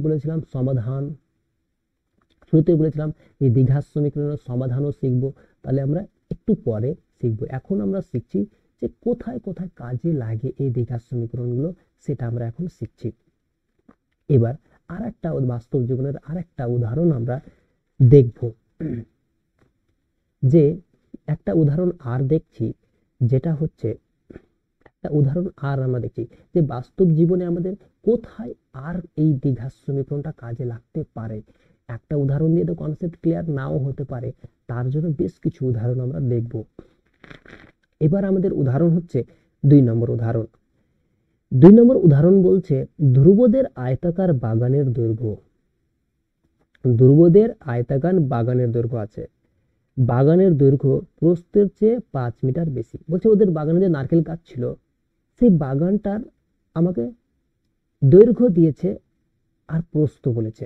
তাহলে দৈর্ঘ্য প্রস্থটা ডাইরেক্ট বলে দেয়নি, দৈর্ঘ্য প্রস্থটা তোমাকে ডাইরেক্ট বলছে না, কথাটা একটু ঘুরিয়ে বলে। কিছু লোক থাকে যারা কথা ডাইরেক্টে বলে না, ইনডাইরেক্টে বলে, ঘুরিয়ে পেঁচিয়ে বলে। কিছু লোক থাকে আমাদের সমাজের পাশে যারা কথা ডাইরেক্ট বলবে না, তোমাকে ঘুরিয়ে কথা বলবে, যেটা তোমার গায়ে কেটে লেগে যায়। এরকম টাইপের এরকম টাইপের লোকটা সে ছিল, যে লোকটা এখানে একটা লোককে বলছে। সে বলছে কি, বলছে ধ্রুবদের আয়তাকার বাগানের দৈর্ঘ্য প্রস্থের চেয়ে 5 মিটার বেশি। কে কার চেয়ে বেশি, এই জিনিসটা আমাকে লক্ষ্য রাখতে হবে, যে কে কার চেয়ে বেশি, কে কার চেয়ে কম, এই জিনিসটা বলছে। তাহলে আমাকে বলছে কি, বাগানের দৈর্ঘ্য। কি বলছে, দৈর্ঘ্যকে বলছে আমাকে এখানে, বলছে যে দৈর্ঘ্য। কি বলছে, বলছে বাগানের দৈর্ঘ্য। বাগানের দৈর্ঘ্য প্রস্থের চেয়ে 5 মিটার বেশি। বাগানের দৈর্ঘ্য প্রস্থের চেয়ে 5 মিটার বেশি, এই ভাষাটা সে বলছে। বলছে দৈর্ঘ্যের চেয়ে 5 মিটার বেশি। কে দৈর্ঘ্যের চেয়ে 5 মিটার বেশি, প্রস্থ। ওই যে দৈর্ঘ্য প্রস্থের চেয়ে 5 মিটার বেশি। প্রস্থের চেয়ে দৈর্ঘ্যটা কি হচ্ছে 5 মিটার বেশি, এই জিনিসটা বলছে। আর কি বলছে, বলছে বাগানের ক্ষেত্রফল 204 বর্গ মিটার। বাগানের ক্ষেত্রফল 204 বর্গ মিটার, বাগানের প্রস্থ কত হবে, কিভাবে পাবো? বাগানের প্রস্থ আমরা কিভাবে পাবো, এটা সে জিজ্ঞেস করছে, যে বাগানের প্রস্থ কিভাবে পাবো। তাহলে এইরকম বাস্তব সমস্যা যে রয়েছে, তোমাকে একটা কন্ডিশন মূলক একটা কন্ডিশন দিয়ে দেবে, যে এটা অমুকের চেয়ে এত বেশি, যে তোমার বয়স, তোমার এই ধরনের কোশ্চেন তো একটা ছিল, যে এরকম কোশ্চেন আসতো। তো তাহলে এরকম বাস্তব জীবনের ক্ষেত্রে যে আর একটা আমাদের লাইফে আর একটা কোশ্চেন আসতো, যেটা যে তোমার বয়স, যেটা অন্য দ্বিঘাত সমীকরণের ক্ষেত্রে না হতে পারে, সেটা দ্বিঘাত সমীকরণ হবে না, সেটা রৈখিক সমীকরণের ক্ষেত্রে যেটা ছিল, রৈখিক সমীকরণ যেটা সেক্ষেত্রে সমাধান করেছিলাম, যেটা রৈখিক সমীকরণের ক্ষেত্রে সমাধান করেছিলাম, যেটা একটু পরে বলবো, এখন আর বলছি না, একটু পরে যে রৈখিক সমীকরণ সমাধানটা আমরা বলবো। বলছে ধ্রুবদের আয়তাকার বাগানের দৈর্ঘ্য, এই অংশ বলছে দৈর্ঘ্য প্রস্থের চেয়ে 5 মিটার বেশি। তাহলে বাগানের ক্ষেত্রফল কত পাবো? তাহলে এরকম অঙ্ক করতে গেলে আমাকে ধরে নিতে হবে, কন্ডিশনটা থেকে আমাকে ধরে নিতে হবে, যে কন্ডিশনটা কি বলছে। বলছে দৈর্ঘ্য প্রস্থের চেয়ে 5 মিটার বেশি বলেছে, যার চেয়ে 5 মিটার বেশি বলছে, সেটাকে আমাকে ধরতে হবে। প্রস্থ, তাহলে প্রস্থ যদি ধরি তাহলে দৈর্ঘ্যটা পেয়ে যাব। প্রস্থ যদি আমরা ধরি তাহলে দৈর্ঘ্যটা পেয়ে যাবো, প্রস্থের চেয়ে 5 মিটার বেশি দৈর্ঘ্যটা, তাহলে প্রস্থটা সেটা ধরতে হবে। তাহলে সেরকম ভাবে ধরে নেবো, ধরি আয়তাকার বাগানের প্রস্থ x মিটার, বাগানের দৈর্ঘ্য x প্লাস 5 মিটার। প্রস্থের চেয়ে 5 মিটার বেশি, তাহলে দৈর্ঘ্য প্রস্থ x 5 মিটার ধরেছি, তাহলে দৈর্ঘ্য পেয়ে গেলাম x প্লাস 5 মিটার। বাগানের ক্ষেত্রফল, তাহলে বাগানটা কি ধরনের বাগান, আয়তাকার বাগান। বাগানটা কি ধরনের বাগান, আয়তাকার বাগান। তাহলে আয়তাকার বাগান হলে আয়তক্ষেত্রের সূত্র, আয়তক্ষেত্রের সূত্র কি ছিল, আয়তক্ষেত্রের সূত্র ছিল কি, দৈর্ঘ্য ইন্টু প্রস্থ। আয়তক্ষেত্রের ক্ষেত্রফল কি ছিল, আয়তক্ষেত্রের ক্ষেত্রফল ছিল, যে আয়তক্ষেত্রের ক্ষেত্রফল, আয়তক্ষেত্রের ক্ষেত্রফল কি ছিল, দৈর্ঘ্য ইন্টু কি, সরি লেখাটা খারাপ হয়ে যাচ্ছে, দৈর্ঘ্য ইন্টু প্রস্থ, দৈর্ঘ্য ইন্টু প্রস্থ, এটা ছিল আয়তক্ষেত্রের ক্ষেত্রফল, দৈর্ঘ্য ইন্টু প্রস্থ। তাহলে দৈর্ঘ্য কত পেয়েছি এক্স, আর প্রস্থ কত পেয়েছি এক্স প্লাস 5। তাহলে বাগানের ক্ষেত্রফল আমরা পেয়ে গেলাম এক্স ইন্টু এক্স প্লাস 5। আর বাগানের ক্ষেত্রফল আমাকে বলে দিয়েছিল 400 204। তাহলে শর্তানুসারে করবো, শর্তানুসারে এক্স ইন্টু এক্স প্লাস 5 সমান 204। এটাকে কোনাকুনি আমরা গুণ করব, গুণ করে একটা সমীকরণ পাবো। তাহলে গুণ করতে যখনই গেলাম x square plus 5x plus সমান 204 সমান ডান দিকে, সেখানে গেলাম বাঁ দিকে। এটাও দেখতে a x square plus B x plus C সমান 0। এর মতো যেখানে এ নট ইকুয়াল টু কি ছিল 0 ছিল, যেখানে এখন এক্স এর সহগ কত আছে 1 রয়েছে, যেটা নট ইকুয়াল টু 0। তাহলে এটাও একটা কি দ্বিঘাত সমীকরণ। তাহলে দ্বিঘাত সমীকরণের সাহায্যে কি করতে পারবো, তাহলে দ্বিঘাত সমীকরণের তাহলে দ্বিঘাত সমীকরণ, তাহলে এটা একটা দ্বিঘাত সমীকরণ পেলাম। তাহলে এই দ্বিঘাত সমীকরণের সাহায্যে আমরা কি করতে পারবো, এই বাগানের প্রস্থ নির্ণয় করতে পারবো। তাহলে বাগানের প্রস্থ কিভাবে পাবো, দ্বিঘাত সমীকরণের সাহায্যে আমরা নির্ণয় করব। একটু এর পরে ক্লাসে আমরা শিখবো যে দ্বিঘাত সমীকরণ সমাধান কিভাবে করে। আজকে আমরা শিখছি যে দ্বিঘাত সমীকরণ কোথায় ইউজ করা হবে, আমাদের বাস্তব জীবনে কোথায় ইউজ করা হয়, ব্যবহার করা হয়, সেই জিনিসটা নেব। কোন ভাষার ক্ষেত্রে আমরা ব্যবহার করব, কিভাবে কোথায় প্রয়োগ করব, সেই জিনিসটা আমরা দেখব। তাহলে এবার হচ্ছে 3 দাগের কোশ্চেন। 3 দাগের কোশ্চেনটা কি বলেছে, 3 দাগের কোশ্চেন বলছে যে ধ্রুবদের বাগানে যতজন বাগান পরিষ্কার করছিল, সেই ধ্রুবদের বাগানে আবার ওই একজন লোক সে আবার বলছে যে ধ্রুবদের বাগানে যতজন পরিষ্কার করছিল প্রত্যেককে তত গুণ 30 টাকা, প্রত্যেককে তত গুণ 30 টাকা দেওয়া হলো। বলছে বাগান যে পরিষ্কার করছে, বাগানে কিছু মালি নিযুক্ত করা হয়েছে। বাগান পরিষ্কার করার জন্য কিছু মালি নিযুক্ত করা হয়েছে। সেই মালিগুলোকে টাকা দেওয়া হবে, তাদের পারিশ্রমিক দেওয়া হবে। তাহলে বলছে পারিশ্রমিক দেওয়ার জন্য হিসাব করলো কাকে ক টাকা করে দেওয়া হবে। বলছে তাদেরকে সেই হিসাবে টাকা দেওয়া হচ্ছে। বলছে যতজন ওই বাগানে মালি ছিল, যতজন ওই বাগানটা পরিষ্কার করছিল, প্রত্যেককে তত 30 গুণ টাকা দেওয়া হচ্ছিল। মানে তোমার যদি 10 জন মালি হয় তাহলে 30 ইন্টু 10 জন দেওয়া হবে। যদি মালির সংখ্যা তোমার 10 জন হয়, বলছে 10 জন মালি যদি হয়, 10 জন মালি হলে কি হবে, প্রত্যেককে মানে একজন মালি পাবে, প্রত্যেক মালিকে দেবে কি 30 গুণিত 10, মানে প্রত্যেক মালিকে 300 টাকা করে দেবে। যদি এরকম হয় তবে বলছে এই জিনিসটা যজন মালি থাকবে একজনকে তয় 30 গুণ টাকা করে দেবে, এই ভাষাটা বোঝা যাচ্ছে। তাহলে কজন মালি, যদি 10 জন থাকে তাহলে 10 জন, তাহলে এখানে তো 10 জন তো তোমাকে ধরলে হবে না, তোমাকে একটা অজানা মান ধরতে হবে, যেটা ধরে নেবো কি ধ্রুবদের বাগানে একজন পরিষ্কার করছিল।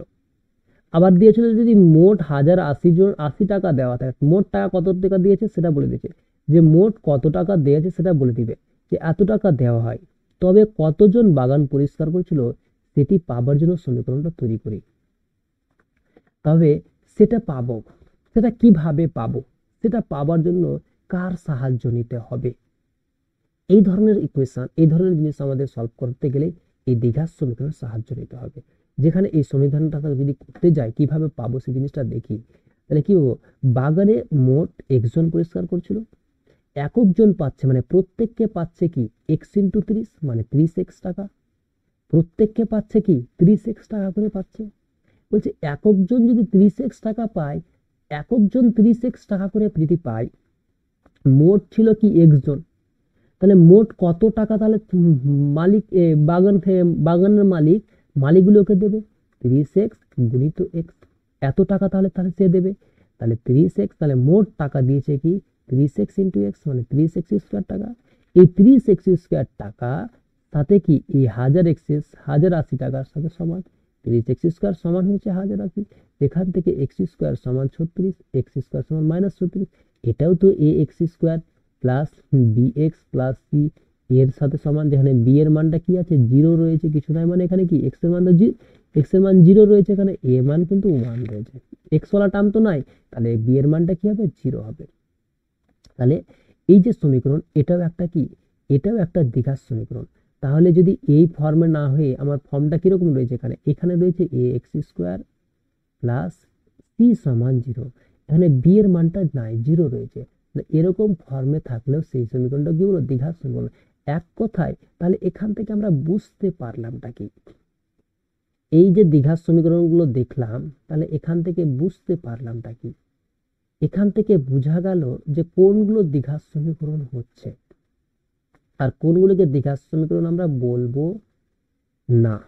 বলছি যদি আমার এরকম ফর্মে আসে a x square plus B x plus C সমান 0, যেখানে এর মানটা নট ইকুয়াল টু 0, এইরকম ফর্মের আকারে যদি আসে, তবে সেটা এক্স, এক কথা এক্স স্কোয়ারের এর ঘাত যদি 2 থাকে তবে তাকে আমরা দ্বিঘাত সমীকরণ বলবো।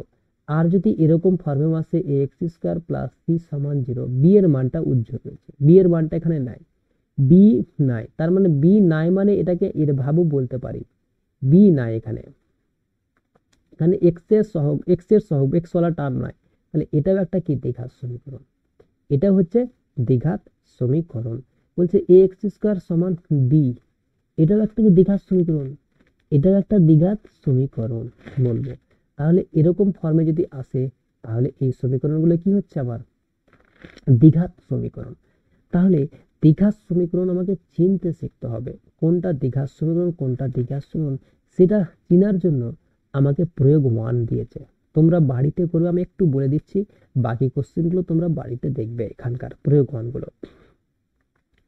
বলেছে এই দ্বিঘাত সমীকরণ, এক নম্বরটা কি বলেছে, আমি নিচের সমীকরণগুলিকে a x square plus B x plus C সমান 0, যেখানে এ বি সি বাস্তব সংখ্যা, এ নট ইকুয়াল টু 0 আকারে লেখা যায় কিনা দেখি। নিচের দ্বিঘাত সমীকরণগুলিকে এই a x square plus B x plus C ফর্মে লেখা যায় কিনা সেগুলো দেখবে।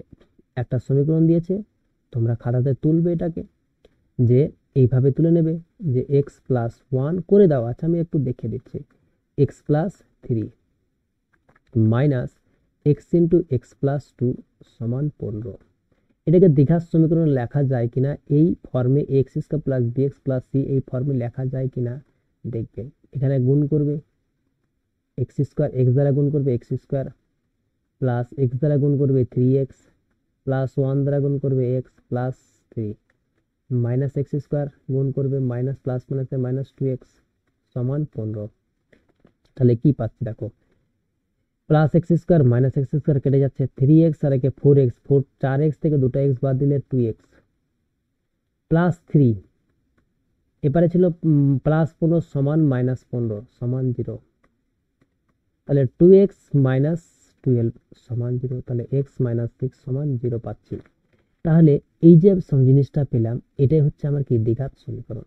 এটা কি দ্বিঘাত সমীকরণ বলো, x মাইনাস 6, তাহলে এটা কি দ্বিঘাত সমীকরণ বলবো, কারণ এর সহগ, এটাকে কি এরকম আকারে লিখতে পারছি, X square plus B x plus C সমান 0, এর তাহলে এখানে কি আছে, এই এটা মানে তো এরকমই, এই যে এই ফর্মে রয়েছে, এটাকে তো আমি এরকম ভাবে লিখতে পারি যে 0x square plus x minus 6 সমান 0, এক্স এর জায়গাতে আমি এর সহগটাকে 0 করছি, তাহলে এর সহগ কি 0 হতে পারে, 0 হতে পারে না।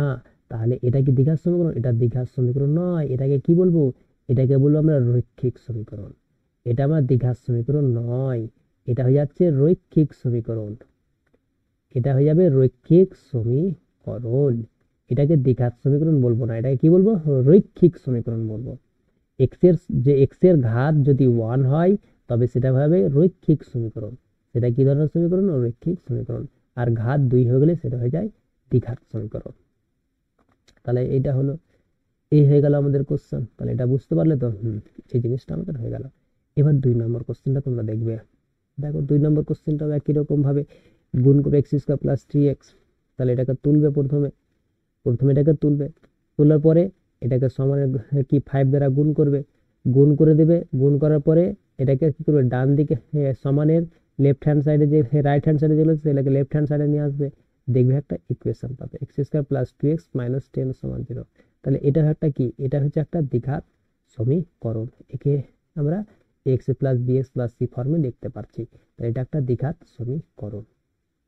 এবার আমাদের যে 3 নম্বরটা আছে, এই 3 নম্বরটাও তোমরা একই রকম ভাবে করবে। 3 নম্বরটাও করবে কি, 3 নম্বরটা আমাকে দিয়েছে কি, 3 নম্বরটাও দিয়েছে যে X minus one plus one by X সমান 6। এখানে করবে কি, এক্স লসাগু করবে। এক্স লসাগু যদি করো তাহলে এক্স লসাগু তাহলে এখানে গুণ হয়ে যাবে x square minus x plus one সমান 6। তাহলে যদি কোনাকুনি গুণ করি x square minus x plus one সমান 6x, এটাকে সমানের ডান দিকে নেবে এক্স, তাহলে মাইনাস 6x প্লাস ওয়ান সমান 0। তাহলে x square minus 7x plus one সমান 0। তাহলে এটা একটা কি, এটা একটা আমরা কি পাচ্ছি, দ্বিঘাত সমীকরণ। এক্স এর ঘাত কত রয়েছে, সর্বোচ্চ ঘাত কত রয়েছে, এক্স এর সর্বোচ্চ ঘাত 2 রয়েছে। তাহলে সর্বোচ্চ ঘাত 2 হলে সেটা হয়ে যায় কি, দ্বিঘাত সমীকরণ। সেটাকে বলবো কি আমরা, দ্বিঘাত সমীকরণ। তাহলে এটা একটা কি, এটাও একটা আমাদের দ্বিঘাত সমীকরণ। দ্বিঘাত সমীকরণ, একে আমরা দ্বিঘাত সমীকরণ আকারে লিখতে পারবো। একই রকম ভাবে তোমরা 4 নম্বরটাও দেখবে। এবার আর 4 নম্বরটা দেখবে, 4 নম্বরটা এখানে করে দেওয়া রয়েছে যে এটা একটা দ্বিঘাত সমীকরণ। 4 নম্বরটাও দেখবে যে এটাও একটা, তাহলে কি হচ্ছে, এটা হচ্ছে আমাদের একটা দ্বিঘাত সমীকরণ। বুঝে লিখবে যে এটা হচ্ছে আমাদের, এটা কি দ্বিঘাত সমীকরণ, 4 নম্বরটা এটা একটা দ্বিঘাত সমীকরণ নয়, এক্স কিউব রয়েছে, এটা দ্বিঘাত সমীকরণ নয়। একই রকম ভাবে 5 নম্বরটাও দেখবে। 5 নম্বরটা কি রয়েছে, 5 নম্বরটা কি রয়েছে আমরা দেখে নিচ্ছি একবার, যে 5 নম্বরটা আমাদের কি রয়েছে, এটা আমি এটুকু আমরা মুছে দিচ্ছি। 5 নম্বরটা কি রয়েছে সেটা আমরা দেখছি।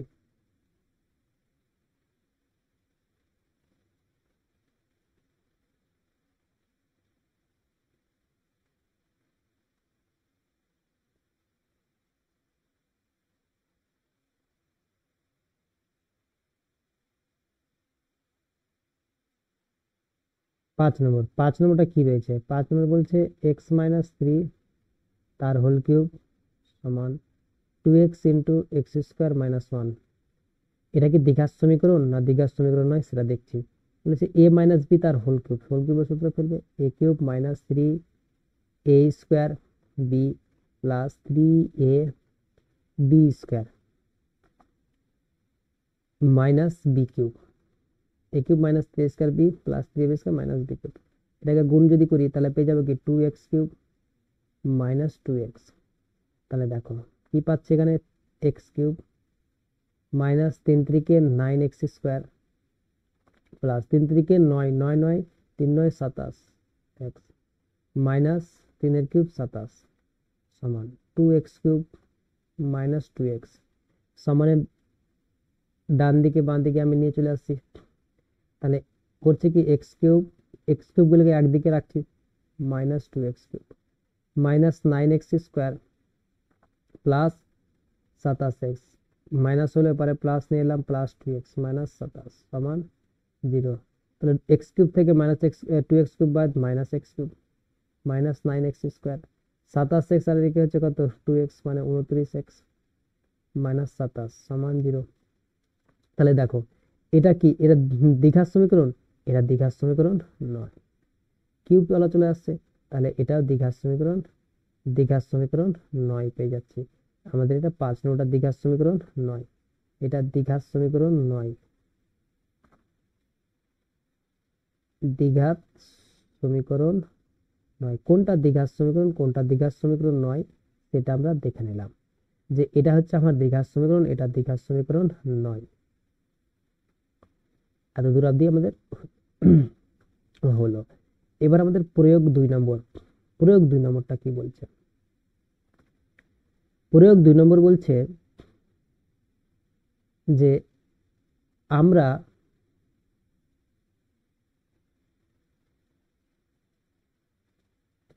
প্রয়োগ 2 নম্বরে বলছে আমরা নবম ও দশম শ্রেণীর শিক্ষার্থীরা মুখ্যমন্ত্রীর ত্রাণ তহবিলে 1824 টাকা জমা দিয়েছে।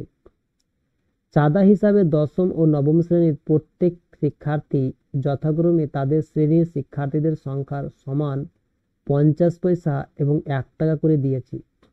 নবম শ্রেণীর শিক্ষার্থীর সংখ্যা যদি দশম শ্রেণীর শিক্ষার্থীদের থেকে 8 বেশি হয় তবে একচল বিশিষ্ট দ্বিঘাত সমীকরণটি নির্ণয় করি। দ্বিঘাত সমীকরণটা আমাদের তৈরি করতে হবে, এখানে দ্বিঘাত সমীকরণটা তৈরি করতে হবে। তাহলে দিয়েছেটা কি, এটা আমাদের প্রথমে আগে জানার কথা, যে দিয়েছেটা কি। বলেছে নবম দশম শ্রেণীর শিক্ষার্থীর মুখ্যমন্ত্রীর ত্রাণ তহবিলে 1824 টাকা জমা দিয়েছে। তোমাদের ক্লাসে নবম এবং দশম শ্রেণীর যে শিক্ষার্থী রয়েছে তারা শিক্ষার্থীরা 9 এবং ক্লাস 9 ক্লাস 10 দুজন মিলিয়ে মোট 1824 টাকা দিয়েছে। ক্লাস 9 আর ক্লাস 10 মিলিয়ে 1824 টাকা জমা দিয়েছে।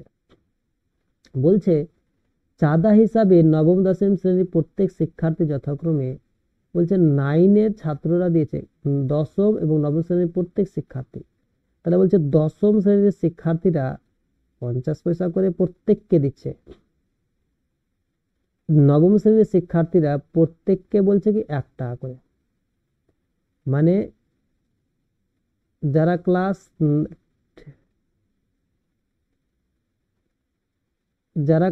10-এ পড়ছে, ক্লাস 10-এ যারা পড়ছে তারা করছে কি প্রত্যেককে 50 পয়সা করে দিচ্ছে। প্রত্যেককে 50 পয়সা, প্রত্যেককে 50 পয়সা করে দিচ্ছে। আর যারা ক্লাস 9-এ পড়ছে, প্রত্যেককে 1 টাকা করে দিচ্ছে। প্রত্যেক ছাত্র 1 টাকা করে দিচ্ছে। তাহলে বলছে যে নবম শ্রেণীর শিক্ষার্থীর সংখ্যা, বলছে নবম শ্রেণীর, এটা কিন্তু ভাইটাল জিনিস, এই জিনিসটা কিন্তু ভাইটাল, মনে রাখ, ভালো করে পড়বে লাইনটা। বলছে নবম শ্রেণীর শিক্ষার্থীর সংখ্যা যদি দশম শ্রেণীর শিক্ষার্থীর থেকে 8 বেশি হয়। নবম শ্রেণীর শিক্ষার্থীর সংখ্যা কার থেকে 8 বেশি? দশম শ্রেণীর থেকে 8 বেশি হয়, তবে একচল বিশিষ্ট দ্বিঘাত সমীকরণ নির্ণয় করো। বলছে নবম শ্রেণীর শিক্ষার্থীর সংখ্যা, এটা আমাকে পাবো কখন পাবো? নবম শ্রেণীর শিক্ষার্থীর সংখ্যাটা দশম শ্রেণীর শিক্ষার্থীর সংখ্যা থেকে যদি আমরা জানি, দশম শ্রেণীর শিক্ষার্থীর সংখ্যাটা যদি জানি তবে নবম শ্রেণীর শিক্ষার্থী পাবো। কারণ নবম শ্রেণীর শিক্ষার্থীর সংখ্যা বলেছে দশম শ্রেণীর শিক্ষার্থী থেকে 8 বেশি বলেছে। তাহলে নবম শ্রেণীর শিক্ষার্থীর সংখ্যা দশম শ্রেণীর শিক্ষার্থী থেকে 8 বেশি। নবম শ্রেণীর শিক্ষার্থীর সংখ্যা এখানে বলেছে কি দশম শ্রেণীর শিক্ষার্থী থেকে 8 বেশি। তাহলে দশম শ্রেণীর শিক্ষার্থী কত হবে আমরা ধরে নেব প্রথমে। তাহলে আমরা এখানে যেমন কোশ্চেন তোমাদের করে দেওয়া আছে, ধরে নিয়েছে ওরা যে দশম শ্রেণীর শিক্ষার্থীর সংখ্যা হচ্ছে x জন। দশম শ্রেণীর শিক্ষার্থীর সংখ্যা হচ্ছে x জন। তাহলে নবম শ্রেণীর শিক্ষার্থীর সংখ্যা কি হয়ে যাবে? দশম শ্রেণী থেকে 8 জন বেশি। দশম শ্রেণীর শিক্ষার্থীর সংখ্যা x প্লাস, এই নবম শ্রেণীর শিক্ষার্থীর সংখ্যা কি হয়ে যাবে? x প্লাস 8 জন হয়ে যাবে। বলছে নবম শ্রেণীর শিক্ষার্থীরা দিয়েছে কত টাকা? তাহলে ক্লাস 9-এ তাহলে মোট কত টাকা উঠেছে, ক্লাস 10-এ কত টাকা উঠেছে সেটা আমরা নির্ণয় করব। যে তাহলে নবম শ্রেণীর শিক্ষার্থীর সংখ্যা কতজন ধরেছি? x প্লাস 8 জন। নবম ক্লাস 9-এ x প্লাস 8 জন রয়েছে। একক জন কত টাকা করে দিচ্ছে? একক জন 1 টাকা করে দিচ্ছে। একক জন ছাত্র 1 টাকা করে দিচ্ছে। তাহলে মোট কত টাকা উঠবে? আমাকে ভাষাটা বলেছে যে নবম শ্রেণীর শিক্ষার্থীরা কি, নবম শ্রেণীর শিক্ষার্থীর সংখ্যার সমান 1 টাকা করে দিচ্ছে। যে নবম শ্রেণীর প্রত্যেক শিক্ষার্থী যথাক্রমে তাদের শ্রেণীর শিক্ষার্থীর সংখ্যার সমান 50 পয়সা আর সমান 1 টাকা করে।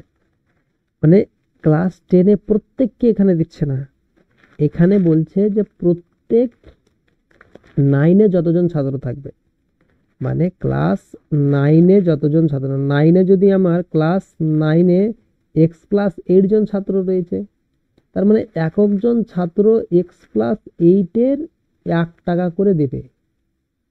এটা প্রতি ছাত্র, ক্লাস 9-এর প্রতি ছাত্র করবে কি x প্লাস 8-এর 1 টাকা করে দেবে। x প্লাস 8 সংখ্যক 1 টাকা দেবে। এখানে কথাটা এরকম যে x প্লাস 8 সংখ্যক 1 টাকা দেবে, একক জন ছাত্র x প্লাস 8 সংখ্যক 1 টাকা দেবে।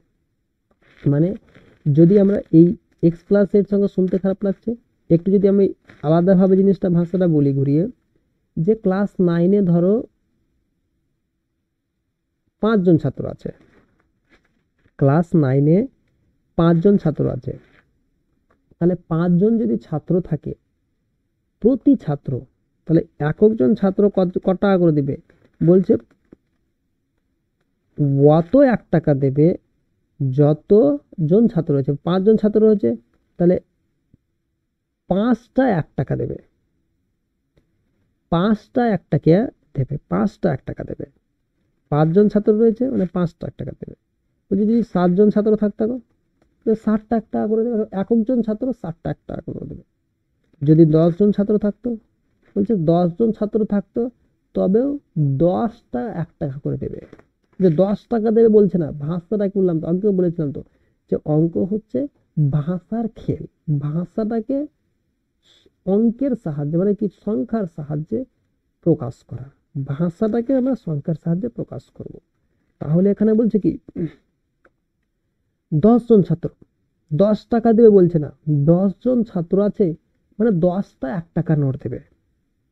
5 জন ছাত্র আছে, 5টা 1 টাকা নোট দেবে প্রতি ছাত্র, প্রতি ছাত্র 5টা 1 টাকা নোট দেবে। তাহলে বলছে x+8 জন ছাত্র রয়েছে, তাহলে প্রতি ছাত্র ক টাকা করে নোট দেবে, একক জন ছাত্র ক টাকা করে দেবে, x+8টা 1 টাকা দেবে, x+8টা 1 টাকা দেবে। তাহলে x+8 জন ছাত্র, একক জন যদি x+8 ইন্টু 1 টাকা করে দেয়, তাহলে মোট ক্লাস 9-এ ক টাকা উঠবে, মোট class 9-এ x+8 into 1 into x+8 মানে x+8 তার হোল স্কয়ার পাবো, এত টাকা উঠবে। ভাষাটা কি বলতে আছে সেটা বুঝতে পারছো। এবার বলছে ক্লাস 10-এ তাহলে কতজন দেবে, মানে দশম শ্রেণীর শিক্ষার্থীরা কতজন দেবে, ক্লাস 10-এ ছাত্র তাহলে কতজন দেবে। বলছে ক্লাস 10-এ ছাত্র কতজন রয়েছে, ক্লাস 10-এ ছাত্র রয়েছে, বলছে x জন ছাত্র রয়েছে, ক্লাস 10-এ আমার x জন ছাত্র রয়েছে, তাহলে একক জন ছাত্র কতজন ক টাকা করে দেবে, বলছে একক জন ছাত্র 50 পয়সা, হচ্ছে এক্সট্রা 50 পয়সা নোট দেবে, 50 পয়সা নোট এক্সট্রা দেবে, এক্সট্রা 50 পয়সা নোট দেবে। তাহলে এক্সট্রা 50 পয়সার নোট, তার মানে কি ক টাকা দেবে, বলছে 50/100 x/2 টাকা করে দেবে। তাহলে ক্লাস 10-এর একক জন ছাত্র ক টাকা করে দেবে, একক জন ছাত্র x/2 টাকা করে দেবে। তাহলে মোট ক টাকা পাবো, বলছে x/2, একক জন ছাত্র যদি x/2 টাকা করে দেয়, তাহলে x ইন্টু x/2 মানে x²/2 টাকা করে দেবে মোট ছাত্র। তাহলে দশম শ্রেণীতে মোট কত টাকা উঠবে, x²/2। তাহলে ক্লাস 9-এ আর ক্লাস 10-এর মোট টাকাটাই তো হচ্ছে 1824 টাকা, যেটা আমার দেওয়া ছিল, মোট এত টাকা উঠেছে তহবিলের জন্য দান দিয়েছিল তারা।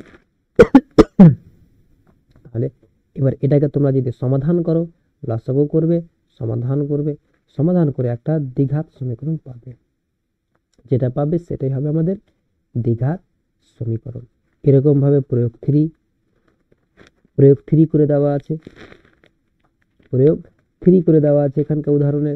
প্রয়োগ 4টা তোমরা প্রয়োগ 3টা করে দেওয়া আছে, আমি প্রয়োগ 4টা করব, আর প্রয়োগ 5টা আমি তোমাদের করে দেওয়া আছে। প্রয়োগ 4টা কি বলেছে, 4 নম্বর প্রয়োগটা দেখো, প্রয়োগ 4টা করে দেওয়া আছে, তোমরা এটা করে নেবে, আমি বলছি না।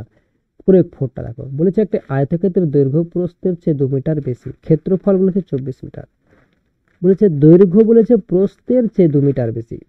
তাহলে আমাকে প্রস্থের চেয়ে আর ক্ষেত্রফল বলেছে এত মিটার, তাহলে 41 একটা দ্বিঘাত সমীকরণ গঠন করতে বলেছে। তাহলে প্রয়োগ হচ্ছে 4। আমরা ধরে নেব যে ধরি আয়তক্ষেত্রের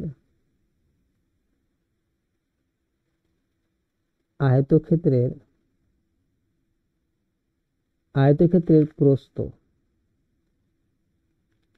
প্রস্থ সমান x মিটার, আয়তক্ষেত্রের প্রস্থ হচ্ছে x মিটার, তাহলে আয়তক্ষেত্রের দৈর্ঘ্য কত হয়ে যাবে, ভাষাটা কি বলেছিল, দৈর্ঘ্য প্রস্থের চেয়ে 2 মিটার বেশি, তাহলে দৈর্ঘ্য হচ্ছে প্রস্থের চেয়ে 2 মিটার বেশি, তাহলে দৈর্ঘ্য x প্লাস 2 মিটার। দৈর্ঘ্য পেয়ে গেছি, প্রস্থ পেয়ে গেছি, তাহলে আয়তক্ষেত্রের ক্ষেত্রফল কত হয়ে যাবে, ক্ষেত্রফল দৈর্ঘ্য ইন্টু প্রস্থ, দৈর্ঘ্য ইন্টু প্রস্থ মানে কি x প্লাস 2 ইন্টু এক্স, এত বর্গমিটার। এটা পেয়ে গেলাম ক্ষেত্রফল। আর যেটা ক্ষেত্রফল পেলাম আর বইয়ে যেটা ক্ষেত্রফল আমার দেওয়া আছে সেটা কি যাবে, সমান হয়ে যাবে। তাহলে শর্তানুসারে x plus two into x সমানই হচ্ছে 24। তাহলে গুণ করো এক্স দ্বারা x square plus two x সমান হচ্ছে 24। তাহলে এখান থেকে পেয়ে যাচ্ছি x square plus two x minus 24 সমান 0। তাহলে এটা একটা কি দ্বিঘাত সমীকরণ, এটি একটি দ্বিঘাত একচল বিশিষ্ট দ্বিঘাত সমীকরণ। চলরাশি একটা না, একচল বিশিষ্ট দ্বিঘাত সমীকরণ। এটি একটি একচল বিশিষ্ট দ্বিঘাত সমীকরণ, একচল বিশিষ্ট দ্বিঘাত সমীকরণ, একচল বিশিষ্ট দ্বিঘাত, একচল বিশিষ্ট দ্বিঘাত সমীকরণ, দ্বিঘাত সমীকরণ, একচল বিশিষ্ট দ্বিঘাত সমীকরণ। একই রকম প্রয়োগ 5 কি বলছে, x cube plus 4x square minus 4x দ্বিঘাত সমীকরণটি দ্বিঘাত সমীকরণ সাধারণ রূপ আকারে প্রকাশ করো। সাধারণ রূপ মানে কি, ax square plus bx plus C সমান 0 এই ফর্মে আমাকে নিয়ে আসতে হবে, যে প্লাস সি সমান 0 এই ফর্মে আমাকে নিয়ে আসতে হবে। তাহলে এই দ্বিঘাত সমীকরণ যে দেওয়া ছিল সেটা কোশ্চেনে তারা প্রথমে আগে লিখবে।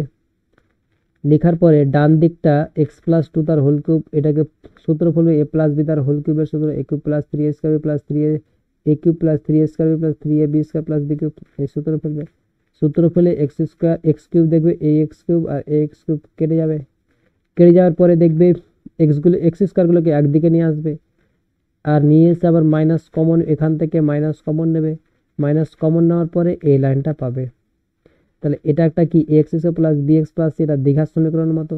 তাহলে দ্বিঘাত সমীকরণের মতো যদি হয় তাহলে এটা একটা দ্বিঘাত সমীকরণ। এখানে সহগ জানতে হবে। সহগ মানে কি, এক্স স্কোয়ারের সহগ কত, মানে এক্স স্কোয়ারের সামনে কত রয়েছে, সহগ হচ্ছে 10, এক্স স্কোয়ারের সামনে কত রয়েছে 10, সহগ হয়ে যাচ্ছে 10। এক্স এর সহগ কত, এক্স এর সহগ হচ্ছে 13, এক্স এর সামনে কত রয়েছে 13, তাহলে এক্স এর সহগ হয়ে যাচ্ছে 13। এবার বলছে 7টা কি, এটা একটা ধ্রুবক, মানে 7টা হচ্ছে ধ্রুবক যদি হয় মানে এক্স টু দি পাওয়ার 0 কিছু নাই, মানে এখানে কি আছে এক্স টু দি পাওয়ার 0 রয়েছে, তাহলে এক্স টু দি পাওয়ার 0 এর সহগ কত হবে 7 হয়ে যাবে। তাহলে এখানে কোশ্চেনে আমার চেয়েছিল কি এক্স স্কয়ারের সহগ, এক্স স্কয়ারের সহগ 10, এক্স এর সহগ হচ্ছে আমার 13, আর x to the power 0, x to the power 0 এর সহগ হচ্ছে কত 7, এক্স টু দি পাওয়ার 0 এর সহগ হচ্ছে কত 7। তাহলে এই হলো আমাদের কোশ্চেন। আজকের মতো এই ক্লাসটা এখান থেকে থাক, এরপরে আমরা 1.1 এর কোশ্চেনগুলো নিয়ে আলোচনা করব।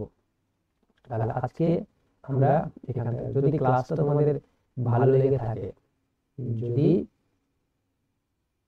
ক্লাসটা তোমাদের ভালো লেগে থাকে তাহলে বলবো অবশ্যই ক্লাসটাকে, তবে অবশ্যই বলবো ভিডিওটাকে লাইক করবে এবং বন্ধু বান্ধবদের সঙ্গে শেয়ার করবে, বন্ধু বান্ধবদের সঙ্গে শেয়ার করবে।